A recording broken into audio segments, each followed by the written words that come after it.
Hope you all are fine. Student, आज हम class +1 का चैप्टर नंबर 2 जो कि आप लोगों का रिलेशन एंड फंक्शंस है, हम वो डिस्कस करेंगे। ठीक है student. So relation and functions में भी हम क्या डिस्कस करेंगे student? Cartesian product of sets, क्योंकि ये कार्टेशियन प्रोडक्ट है किसका स्टूडेंट? सेट्स का। तो आप लोगों को सेट्स की नॉलेज होना बहुत ज्यादा जरूरी है स्टूडेंट। जो कि आप लोगों का चैप्टर नंबर 1 था वो सेट्स पे ही कम्प्लीटली डिफाइंड था कि सेट्स क्या होते हैं, इसकी टाइप्स क्या होती हैं, कैसे ये वर्क करता है। ठीक है। सो आप लोगों ने पढ़ा ही होगा। चलो, अगर किसी बाय चांस कुछ स्टूडेंट्स को अगर थोड़ा बहुत कंफर्म नहीं है तो मैं आपको हिंट दे देती हूँ कि सेट्स क्या होते हैं। ठीक है स्टूडेंट, सेट्स क्या होते हैं? सेट्स जो होते हैं वो वेल डिफाइंड कलेक्शन होती है। ठीक है। ऑफ किसकी? ऑब्जेक्ट की। ठीक है।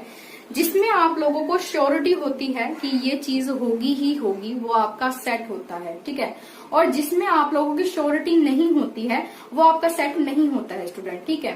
सपोज दैट कि आप लोगों को जैसे सेट है, ठीक है, सेट मान लो, सेट की सबसे पहले मैं सेट की रिप्रेजेंटेशन बता देते हैं कि सेट जो होता है वो कर्ली ब्रेसेस में रिप्रेजेंट किया जाता है विद कैपिटल लेटर। ठीक है। या आप लोगों को कैपिटल लेटर से इसको जो है इसका नेमिंग डालते हो, फिर उसके बाद मान लो हमने यहाँ पर ये डाल दिया 1, 2 और 3। देखिए स्टूडेंट, जो आप लोगों ने सेट बनाए हैं, सेट्स के अंदर जितने भी नंबर ऑफ एलिमेंट है, देखिए 1, 2, 3, आप इसे काउंट कर सकते हो। ठीक है। तो आपको श्योरिटी है कि इस सेट के अंदर 3 नंबर ऑफ एलिमेंट्स हैं या 3 नंबर ऑफ डिजिट्स हैं जिसे आप काउंट कर पा रहे हो। तो हर एक स्टूडेंट के यही व्यूज होंगे कि हाँ, कि इस सेट में 3 आपके पास क्या है? डिजिट्स हैं, 3 एलिमेंट्स हैं।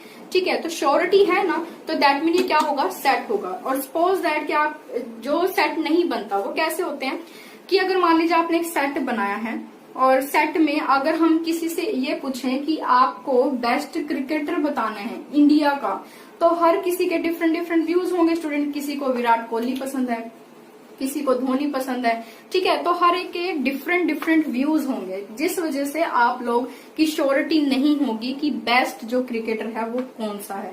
ठीक है। तो वो आपका वेल डिफाइंड में नहीं आता, इट मीन वो आपका सेट भी नहीं होगा। ठीक है।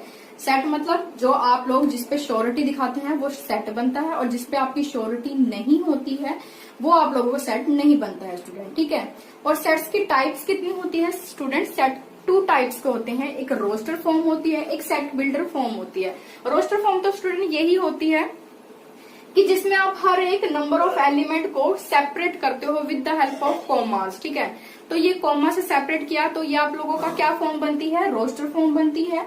और जो सेट बिल्डर फॉर्म होती है वो स्टूडेंट आप एक पैटर्न में इसको एक सेंटेंस में क्लियर करते हैं। सपोज दैट हम यहाँ पे कोई सेट बी ले लेते हैं, x such that x is an, मान लो मेरे पास ये क्या है? ऑड नेचुरल नंबर्स है। ठीक है। तो इस टाइप की जो प्रेजेंटेशन या आप इस तरह से जो प्रेजेंट करते हैं वो आप लोगों की क्या होती है स्टूडेंट? सेट बिल्डर फॉर्म होती है। ठीक है। ये तो हो गई आप लोगों की सेट की बात कि सेट क्या होता है, किस टाइप का होता है, कैसे वर्क करता है। देन स्टूडेंट हम लोगों ने हमारे चैप्टर 2 है तो 2 में कार्टेशियन प्रोडक्ट की बात की गई है। ठीक है। कि कार्टेशियन प्रोडक्ट का सेट में कैसे यूज है। ठीक। सबसे पहले आप लोगों को क्या बोला स्टूडेंट? प्रोडक्ट ऑफ सेट्स बोलिए। अब हर किसी को पता होता है प्रोडक्ट का मतलब ये होता है कि भाई आप लोगों ने क्रॉस टाइप मतलब मल्टीप्लिकेशन करनी है। ठीक है। ऑफ, अब देखो जैसे हम मल्टीप्लिकेशन करते हैं स्टूडेंट, है ना, तो मल्टीप्लिकेशन हम किस में करते हैं? किसी 2 नंबर्स के साथ करते हैं, किसी 2 डिजिट्स के साथ करते हैं, है ना, तभी तो आप लोग प्रोडक्ट फाइंड आउट कर पाते हैं। सो अब क्योंकि ये हमारा चैप्टर जो है वो हम बेसिकली ये सेट्स टाइप के सेट्स पे हम वर्क कर रहे हैं, तो यहाँ पे प्रोडक्ट भी किसकी होगी? सेट की होगी ऑब्वियसली। ठीक है।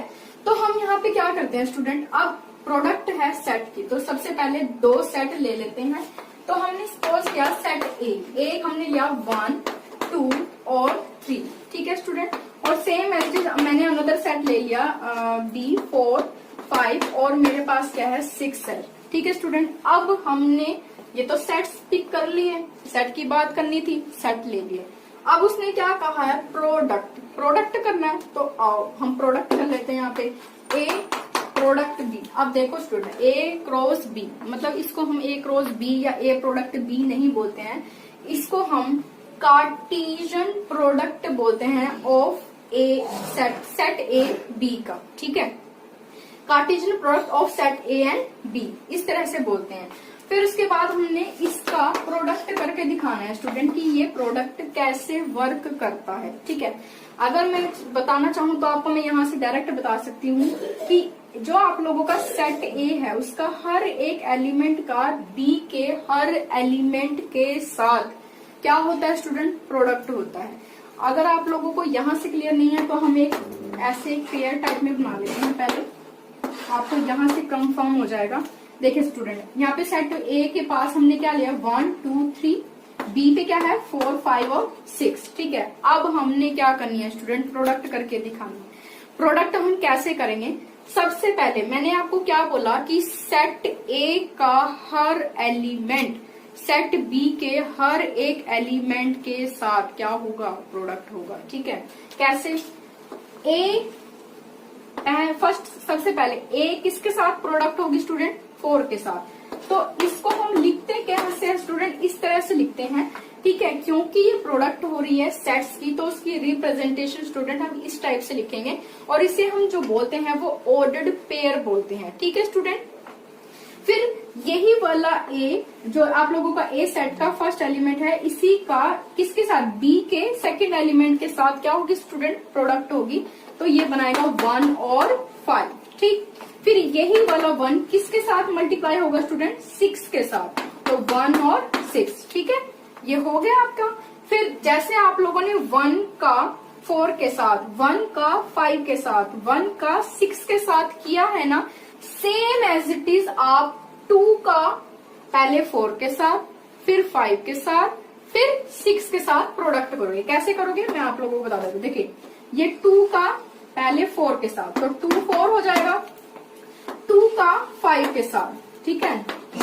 फिर इसी 2 का किसके साथ होगा, 6 के साथ, ठीक स्टूडेंट। अब जैसे 1 का 2 का हुआ, सिमिलरली आप 3 का भी करोगे तो 3 सबसे पहले किसके पास जाएगा स्टूडेंट, 4 के पास, फिर 5 के पास और फिर 6 के पास, ठीक है। 5 के पास और 6 के पास। तो इस टाइप की जो आप लोगों की प्रेजेंटेशन है, देखो स्टूडेंट यहाँ पे अब ये आप लोगों का कार्टेशियन प्रोडक्ट हो गया ऑफ सेट ए और बी का, ठीक है। तो यहाँ पे आप चेक कीजिए ये जो नंबर ऑफ जो भी आपके एलिमेंट्स आए हैं, जो ऑर्डर्ड पेयर आए हैं, ठीक है, इसको यहाँ पे चेक कीजिए, ये 1 1 1, ठीक है।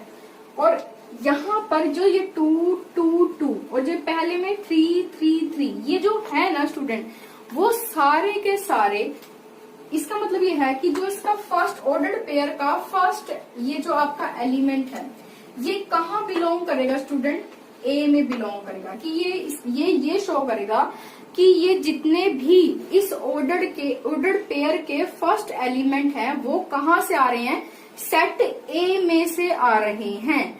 और इसका जो सेकंड एलिमेंट होगा, ये देखो, ये चेक कीजिए, ये जो 4 है वो ये शो करेगा कि वो सेट बी में से आ रहा है, ठीक है। वो कहाँ से आ रहा है, सेट बी में से आ रहा है, ठीक है स्टूडेंट। आप ये चेक करो, 1 1 1 फर्स्ट एलिमेंट है, कहाँ से आ रहा है, ए में से, तो ये ए में से ही आ रहा है हमारा भी, ठीक है। 2 2 2 ये हमारा फर्स्ट एलिमेंट है, मैंने आपको बताया कहाँ से आ रहा है, ए में से, तो ठीक है, ए में से ही आ रहा है। फिर 3 3 3 फर्स्ट एलिमेंट है, तो ये सारा का सारा एलिमेंट कहाँ से आ रहा है, सेट ए में से, चेक कर लीजिए, ए में से ही आ रहा है भाई, ठीक है। अब मैंने क्या कहा, इसका सेकंड एलिमेंट चेक कीजिए, 4 5 और 6, ये सारे के सारे एलिमेंट कहाँ से आ रहे हैं, सेकंड एलिमेंट की बात करें तो वो कहाँ से आ रहे हैं, सेट बी में से, चेक कर लीजिए, 4 5 6 सेट बी में से ही आ रहे हैं, ठीक है स्टूडेंट। तो ये हो गया, इस टाइप से हम क्या निकालते हैं, कार्टेशियन प्रोडक्ट निकालते हैं, ठीक है स्टूडेंट। और एक और चीज है स्टूडेंट, जैसे मैंने अभी आप लोगों को कार्टेशियन प्रोडक्ट बताई है मतलब ए बी की, तो अगर मैं ये चाहूं कि मुझे कार्टेशियन प्रोडक्ट फाइंड आउट करके दिखानी है बी क्रॉस ए की, ठीक है। बी क्रॉस ए का मतलब क्या है आप ये नहीं है कि आप इन्हीं को ही चेंज कर दोगे, ऐसा नहीं होगा स्टूडेंट। बी क्रॉस ए का मतलब ये होगा कि सबसे पहले आप लोग यहाँ पे सेट बी लिखोगे और यहाँ पे जो है वो आप ए लिखोगे। तो बी क्या है आपके पास 4, 5, 6 और ए क्या है आपके पास 1, 2 और 3। तो सेम एज इट इज जैसे हम लोगों ने इसके लिए वर्क किया था, सेम एज इट इज इसके लिए भी होगा। तो पहले बी का एलिमेंट चलेगा स्टूडेंट, तो यहाँ पे आएगा 1, ठीक है। फिर 4 किसके पास जाएगा 2 के पास, फिर यही 4 किसके पास जाएगा स्टूडेंट 3 के पास। तो क्या बनेगा हमारे ऑर्डर्ड पेयर 4, 1, 4, 2, 4, 3, ठीक है। फिर सेम जैसे 4 के लिए वर्क किया है, सेम एज इट इज 5 किसके पास जाएगा स्टूडेंट, 5 1 के पास जाएगा, 5 2 के पास जाएगा और 5 किसके पास जाएगा 3 के पास। सेम एज इट इज 6 किसके पास जाएगा 1 के पास, 6 2 और 6 3, ठीक है स्टूडेंट। ये हो जाएगा आप लोगों का क्वेश्चन, ठीक है। अब यहाँ पे चेक कीजिए स्टूडेंट, जो मैं आप लोगों को बता रही थी कि इनके ऑर्डर्ड पेयर का फर्स्ट एलिमेंट जो है वो फर्स्ट सेट से आता है, ठीक है। तो यहाँ पे फर्स्ट सेट अब क्या हुआ आपका बी हुआ, तो इसका जो फर्स्ट एलिमेंट है वो सेट बी में से आएगा। चेक कीजिए यहाँ पे फर्स्ट क्या है 4, 4, 4 कहाँ से आ रहा है सेट बी में से, चेक कर लीजिए भाई, ये रहा 4 सेट बी में से ही आ रहा है। सेम एज इट इज 5, 5, 5 ये सेट जो पहला एलिमेंट है ना, तो कहाँ से आएगा बी में से, तो चेक कर लीजिए बी में से ही आ रहा है। सेम एज इट इज यहाँ पे 6, 6 और 6 ये हमारा कहाँ से आएगा, फर्स्ट एलिमेंट है तो सेट बी में से आएगा। चेक कर लीजिए 6 यहीं पे ही आपको मिलेगा, ठीक है। और इसके बाद इसका सेकंड एलिमेंट कहाँ से मिलेगा आपको, सेट ए में से। चेक कीजिए ए 1, 2, 3, ठीक है। इसका सेकंड ये सेकंड एलिमेंट है, कहाँ मिलेगा आपको सेट ए में, ठीक है। सेट ए में चेक कर लीजिए 1, 2, 3 ये 1, 2, 3 आपको सेट ए में ही आप लोगों को मिल रहा है, ठीक है स्टूडेंट। तो ये तो हो गई आप लोगों की कार्टेशियन प्रोडक्ट ऑफ सेट्स, ठीक है। तो ए की क्रॉस बी के साथ करते हैं और बी की क्रॉस ए के साथ की, तो आप ये चेक कर सकते हैं इनका कार्टेशियन प्रोडक्ट इक्वल नहीं होता है स्टूडेंट। ये भी एक इम्पोर्टेंट पॉइंट है आप लोगों का कि जो ए क्रॉस बी, जो ए कार्टेशियन प्रोडक्ट, जो ए का कार्टेशियन प्रोडक्ट है बी के साथ और बी का कार्टेशियन प्रोडक्ट है ए के साथ, वो इक्वल नहीं होता है, ठीक है। आप ये चेक कर सकते हैं, ये हो गया। अब इसके बाद स्टूडेंट मैं आप लोगों को ये हम इस तरह से कैसे लिखते हैं, मैं आपको जो आपकी एनसीईआरटी बुक की डेफिनेशन है, ठीक है, जो इन्होंने डिफाइन की है, मैं आपको वो बता देती हूँ कि कैसे होती है। यहाँ पे चेक कीजिए स्टूडेंट, ये डेफिनेशन लिखी है मैंने आप लोगों के पास कि मैंने ये सब किया तो किया क्यों, ठीक है। Given two non empty set A and B, ठीक है। जब भी आप कार्टेशियन प्रोडक्ट फाइंड आउट करना चाहोगे, ठीक है, तो सबसे पहले वो जो 2 सेट आप लेके चलोगे वो नॉन एम्प्टी होने चाहिए। ऑब्वियसली अगर ये मान लो एम्प्टी हो जाए, एम्प्टी का मतलब समझते हो, एम्प्टी का मतलब होता है कि खाली, कि उस सेट में कुछ भी नहीं होगा, नथिंग, 0, 5, ठीक है, कुछ भी नहीं होगा। तो जब उसमें कुछ भी नहीं होगा सेट में, तो दैट मीन आप लोग कुछ फाइंड आउट ही नहीं कर पाओगे। तो मल्टीप्लिकेशन जो आप कार्टेशियन प्रोडक्ट है वो किसकी निकालो, किसी की भी नहीं निकाल पाओगे। तो इसीलिए मेन है कि जो भी आप 2 सेट लोगे वो नॉन एम्प्टी होनी चाहिए। नॉन एम्प्टी का मतलब है कि उस सेट में कुछ ना कुछ नंबर ऑफ एलिमेंट्स होने चाहिए, तभी आपकी जो कार्टेशियन प्रोडक्ट है वो आप उसको सोल्व कर पाओगे, ठीक है। फिर उसने कहा non empty set A and B, तो हमने भी यहाँ पे जो है नॉन एम्प्टी सेट ले लिए ए और बी, मतलब ए बी आपकी एनसीईआरटी बुक में पी और क्यू लिखा हुआ है। मैंने आप यहाँ पे पी और क्यू इसलिए नहीं लिखा था क्योंकि मैं आप लोगों को यहाँ पे ए और बी से समझा रही थी ना, इसलिए मैंने यहाँ पे ए और बी लिख लिया था, ठीक है। द कार्टेशियन प्रोडक्ट, अब देखो कार्टेशियन प्रोडक्ट निकालते हैं ए क्रॉस बी, तो यही तो आपकी कार्टेशियन प्रोडक्ट होती है सेट की, ठीक है। Of all ordered pair of element from A and B, यही तो चीज मैं आप लोगों को समझा रही थी कि जो हमारा कार्टेशियन प्रोडक्ट होता है, ठीक है, कार्टेशियन प्रोडक्ट को हम कैसे शो करेंगे, इस टाइप से, इस टाइप से हम ए क्रॉस बी टाइप को हम क्या बोलते हैं, ए जो ये कार्टेशियन प्रोडक्ट है ऑफ किसका, ए सेट ए और बी का, ठीक है। फिर इसने क्या कहा, इज द सेट, ये सेट बनेगा, सेट बना लिया, ठीक है। फिर इसने क्या कहा, of all ordered pair of element from A and B, जो भी इसके ऑर्डर्ड पेयर बनेंगे, ये हमने ऑर्डर पेयर बनाए ना, ये देखिए ये ए, ये जो हमने बनाए हैं, ये सारे के सारे स्टूडेंट क्या हैं, ऑर्डर्ड पेयर हैं, ऑर्डर्ड पेयर है ना। फिर उसके बाद उसने कहा ऑफ एलिमेंट, इसके जो एलिमेंट आएंगे ना वो कहाँ से होंगे, ए से एंड बी से होंगे। तो यही तो मैं आपको बता रही थी कि इसका जो फर्स्ट एलिमेंट है, ये फर्स्ट एलिमेंट वो सेट ए में से आएगा, और इसका जो सेकंड एलिमेंट है वो कहाँ से आएगा, बी में से आएगा। ठीक है, तो वो यही कह रहे थे कि जो उसके एलिमेंट हैं वो कहाँ से आएंगे, ए और बी में से आएंगे। ठीक है, मैं यही चीज आप लोगों को यहाँ समझा रही थी। और उसके बाद यहाँ पे लिखा हुआ है इसने I.E और ये ऐसे कुछ लिखा हुआ है, तो इसको हम बोलते हैं स्टूडेंट दैट इज मतलब इस टाइप से, मतलब दैट इज इसका मतलब ये है कि ए कार्टेशियन प्रोडक्ट ऑफ बी। ठीक है, इसको हम रिप्रेजेंट किया, चेक कीजिए कौन सी फॉर्म में स्टूडेंट, ये आप लोगों की सेट बिल्डर फॉर्म में हमने इसको कन्वर्ट कर दिया है।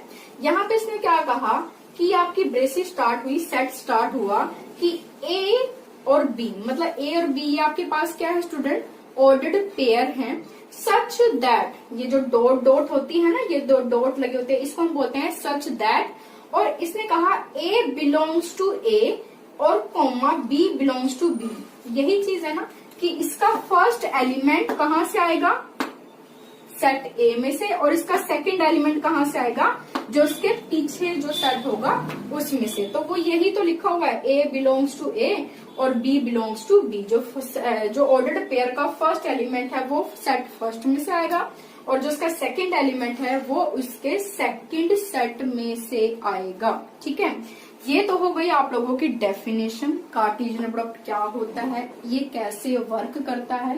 कार्टेशियन प्रोडक्ट जो होते हैं वो इक्वल नहीं होते हैं, और इसके बाद मैंने इसकी डेफिनेशन बता दी है स्टूडेंट। और इसके बाद सबसे मेन और इम्पोर्टेंट स्टूडेंट ये बात है कि ये जो चैप्टर है ना, ये आप लोगों का बहुत इंपॉर्टेंट चैप्टर है। ये चैप्टर आप ये मत सोचिए कि सिर्फ ये क्लास +1 में यूज है, ये आप लोगों का क्लास 12th में, ठीक है, उसमें भी, वहां पे भी आप लोगों को इसका यूज मिलेगा। चैप्टर नंबर जो क्लास 12th का चैप्टर नंबर 1 है वो रिलेशन फंक्शन ही है, इसलिए स्टूडेंट्स आप लोग इसको अच्छे से करना। ठीक है, और उसके बाद स्टूडेंट आप लोगों का जो चैप्टर नंबर 3 है ना, इसी के बाद आपका ट्रिग्नोमेट्रिक फंक्शन, उसमें भी इसका यूज है। ठीक है, चैप्टर नंबर 13 है आप लोग के पास लिमिट एंड डेरिवेटिव, वहां पे भी इसका यूज है।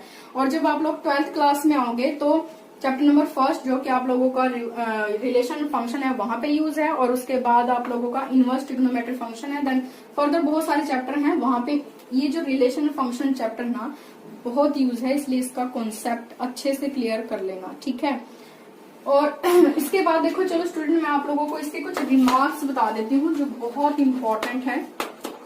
ठीक है, हाँ, रिमार्क नंबर 1, सपोज करो कि अगर जैसे अभी मैंने यहाँ पे ये इसने कहा था ना कि 2 नॉन एम्प्टी सेट होने चाहिए। ठीक है, सपोज करो कि मैं एक सेट ले लेती हूँ 1 2, सेट ए तो मेरे पास ये है, लेकिन सेट बी मेरे पास क्या है, 5 है। ठीक है, तो इसकी कार्टेशियन प्रोडक्ट फाइंड आउट करके दिखाओ। तो इसका आंसर स्टूडेंट 5 आता है। क्यों स्टूडेंट, देखिए अगर मैं मान लीजिए मेरे पास सेट ए है, मतलब 1 2 है, और मेरे पास सेट जो है वो मेरे पास क्या है, 5। ठीक है, 5 का मतलब क्या है, 0 नथिंग, कुछ भी नहीं। तो हवाओं में बात करोगे, हवाओं से बात करोगे का स्टूडेंट, जब आप लोगों के पास सेट बी में कुछ भी नहीं होगा तो दैट मीन आप सेट ए को किसी के साथ भी रिलेट नहीं कर पाओगे, तो दैट मीन आपकी प्रोडक्ट भी नहीं हो पाएगी। प्रोडक्ट नहीं हो पाएगी तो जो कार्टेशियन प्रोडक्ट है वो भी क्या हो जाएगी, आपकी स्टूडेंट 5 हो जाएगी। ठीक है, ये रिमार्क नंबर 1 है। और रिमार्क नंबर 2 है कि अगर आइदर ए और बी, ठीक है, अगर आपके पास क्या है, इनफाइनाइट है स्टूडेंट, ठीक है, तो उनकी जो प्रोडक्ट होगी इज ऑल्सो इनफाइनाइट। ठीक है, अब इनफाइनाइट क्या होता है स्टूडेंट, इनफाइनाइट का मतलब ये होता है कि सपोज करो हमने एक सेट ले लिया ए और उसमें मैंने नेचुरल नंबर डाल दिया। अब आपको पता है नेचुरल नंबर जो होते हैं वो स्टार्ट होते हैं 1 से अप टू सोन इन्फिनिटी तक जाता है, और इन्फिनिटी आपकी क्या होती है, इनफाइनाइट होती है स्टूडेंट। ठीक है, तो अगर मान लीजिए मैंने कोई सेट ए ले लिया, मान लो सपोज करो मेरे पास सेट ये है 1 2 अप टू सोन इन्फिनिटी, ठीक है, और बी सेट है मेरे पास 1 2 अप टू सोन इन्फिनिटी। ठीक है, अगर मैं इनका दोनों ही कार्टेशियन, मतलब ये सोच लो कि दोनों ही मेरे पास नेचुरल नंबर के सेट हैं, इनकी मैंने कार्टेशियन प्रोडक्ट निकालनी है, तो इनका आंसर भी कैसा आएगा स्टूडेंट, इनफाइनाइट ही आएगा। ठीक है, फिर ये रिमार्क नंबर 1 हो गया, रिमार्क नंबर 2 हो गया, रिमार्क नंबर 3 हम डिस्कस करते हैं स्टूडेंट। रिमार्क नंबर 3 में क्या होगा कि अगर आपके पास number of element of a set आपके पास क्या है, P है, और number of element of a set B आपके पास क्या है, Q है, तो then number of ordered pair of A cross B क्या होगा आपका, P इंटू Q, ये हो जाएगा आपका। ठीक है स्टूडेंट, देन रिमार्क हमारे पास क्या है, 4 है कि आपके पास क्या होगा स्टूडेंट, ऑर्डर्ड आपके पास क्या होगा, ट्रिपलेट होगा। ठीक है, ऑर्डर्ड ट्रिपलेट में क्या होगा स्टूडेंट, इसका मतलब ये होगा कि आपका किसी, जैसे ऑर्डर्ड पेयर बोलते हैं, पेयर का मतलब क्या होता है स्टूडेंट, 2 सेट्स का पेयर होता है। ट्रिपलेट का मतलब क्या होगा कि आपको कोई सेट मतलब 3, मतलब आपको इस तरह से रिप्रेजेंटेशन होगी, और इसके जो सेट की जो आप मतलब इसके अंदर जो इसका पेयर तो नहीं बनेगा, ट्रिपलेट बनेगा, तो इसमें कितने एलिमेंट्स होंगे स्टूडेंट, 3 एलिमेंट्स होंगे। ठीक है, इसको कैसे एक्सप्लेन करते हैं, मैं आपको एक एग्जांपल दे देती हूँ। सपोज दैट कि आपके पास सेट ए है, वो आपके पास क्या है, 1 है, -1 है। ठीक है, तो ए की कार्टेशियन प्रोडक्ट किसके साथ निकालनी है, ए के साथ निकालनी है। तो कैसे निकालेंगे स्टूडेंट, सबसे पहले आप क्या करोगे, ए 1 को 1 के साथ करोगे, और 1 को किससे मल्टीप्लाई करोगे स्टूडेंट, -1 के साथ। तो हमारे पास सेट क्या आएगा, 1 1, फिर क्या आएगा 1 -1, तो ये हमारे पास बन गया pair, ordered pair. Same as it is जैसे आपने 1 का इसके साथ किया है, सेम एज इट इज -1 का भी क्या होगा, -1, फिर क्या होगा 1, फिर -1 और -1, तो ये आपका क्या बन गया स्टूडेंट, आपका कार्टेशियन प्रोडक्ट बन गया। ठीक है, लेकिन हमने अभी क्या निकालनी है, ट्रिपलेट निकालनी है। ट्रिपलेट का मतलब क्या हुआ कि अब आपने क्या करना है, ए क्रॉस जो ए का कार्टेशियन ये इस तरह से आएगा, जो आपने भी अभी इसका आंसर निकाला है ना स्टूडेंट, ये वाला, ये जो आपने कार्टेशियन प्रोडक्ट निकाली है, उसको आपने किससे करना है, सेट ए से इसकी क्या करनी है, प्रोडक्ट करनी है। कैसे करेंगे स्टूडेंट हम लोग, अभी देखिए, ये आप लोगों के पास ये आया कार्टेशियन प्रोडक्ट। ठीक है, आपके पास ये है, यहाँ पे हम सेट बना लेते हैं, चलो इससे कर लेते हैं, इससे ज्यादा इजी हो जाएगा। 1 1, ठीक है, 1 -1, फिर क्या है, -1 1 और -1 और -1। ठीक है स्टूडेंट, और यहाँ पे सेट क्या है आपके पास, ये ए क्रॉस ए है, ये ए है, यहाँ पे क्या है आपके पास 1 है और -1 है। तो इसका आपके पास ट्रिपलेट कैसे बनेगा स्टूडेंट, इसका आपने जो ऑर्डर्ड ट्रिपलेट निकालना है वो कैसे निकालोगे, यहाँ पे बनाते हैं स्टूडेंट। ठीक है, जैसे यहाँ पे हम कर रहे थे 1 को इसके साथ मल्टीप्लाई करते हैं, फिर इसी 1 को इसके साथ मल्टीप्लाई करते, तो सेम एज इट इज यहाँ क्या करेंगे, इस वाले को क्या है, किससे मल्टीप्लाई करेंगे, पहले 1 के साथ, फिर इसी को किससे मल्टीप्लाई करेंगे आप, -1 के साथ। तो क्या बनेगा 1 1 और क्या बनेगा 1। ठीक है, ये वाला 1 आ जाएगा, इसके साथ ये 1 आ गया, फिर इसके साथ 1 1, ये वाला 1 1 हो गया, और ये क्या आ जाएगा आपके पास स्टूडेंट, -1। तो हो गया ना ट्रिपलेट आपके पास। सेम एज इट, जब आप इसकी 1 के साथ करोगे तो क्या बनेगा स्टूडेंट, 1 -1 1, फिर 1 -1 -1। ठीक है, थोड़ा अपर साइड कर देते हैं इसको ताकि आप लोगों को विजुअल हो सके। ठीक है, तो यहाँ पे क्या बनेगा स्टूडेंट, ये यहाँ पे आ गया हमारे पास हम, तो 1 -1 -1, फिर आपके पास -1 1 1 -1 1 -1, और लास्ट पेयर आपके पास क्या होगा स्टूडेंट, -1 1 पॉजिटिव वाला, फिर इसके साथ क्या होगा, -1 और -1। ठीक है स्टूडेंट, ये आप लोगों का ट्रिपलेट ऑर्डर्ड पेयर बन जाएगा। ठीक है, तो ये लोग ये जो है आप लोगों के स्टूडेंट, ये कार्टेशियन प्रोडक्ट के मैंने आप लोगों को इंट्रोडक्शन बताया है, आप लोगों को इंट्रोडक्शन पार्ट है ये आपका, इसको अच्छे से आप लोग प्रैक्टिस कीजिएगा। इसके बारे में अच्छे से और भी आप नॉलेज जो है वो अपनी गेन कीजिए। आप लोग खुद अपनी तरफ से कोई सेट लीजिए, ठीक है, और उसकी आप लोग जो है कार्टेशियन प्रोडक्ट फाइंड आउट करके दिखाया। अगर नहीं आपको आ रहा तो आप एनसीईआरटी बुक के कुछ एग्जाम्पल्स आपको दिए हैं और वहां पे भी उनको देख के आप इनको सोल्व कर सकते हो। ठीक है स्टूडेंट।